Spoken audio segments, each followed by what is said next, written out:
Биыл еріктілер жылы атыраулық жастар белсенділік танытып отыр. Олар карантин уақытында шектеулерге қарамастан қарияларға көмек көрсетті. Мақтаралдықтарға жәрдем жөнелтіп, енді туған өлкесінің жасыл желекпен көмкерілуіне атсалысуда.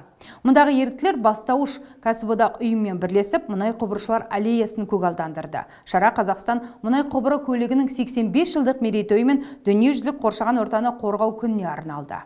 Атыраудағы мұнай құбыршылар аллеясы қаладағы дарынды қыз балаларға арналған лицей-интернат аумағында орналасқан.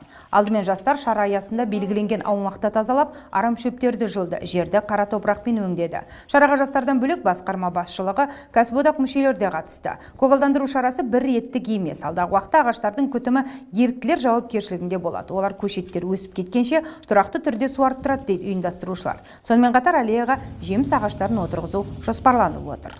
Силами профсоюзов. Кәсіподақ және жас мамандар күшімен 90 көшет отырғызылды. Бұл шара қаламызға көрік беріп, экологиялық, эстетикалық мәдениетін арттыруға оң ықпал етеді деп ойлаймын.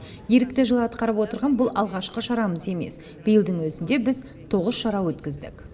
Кәсіподақ ұжымына осында Казтрансойл аллеясын бізге осындай 90 ағаш, әзірше 90 ағашпен отырғызып жатыр. Тағы да жыл сайын тағы да отырғызамыз деген жоспар бар. Осындай көмекке мұнай қыздар лицейіне көмек жасатқандарына көп рахмет айтамыз.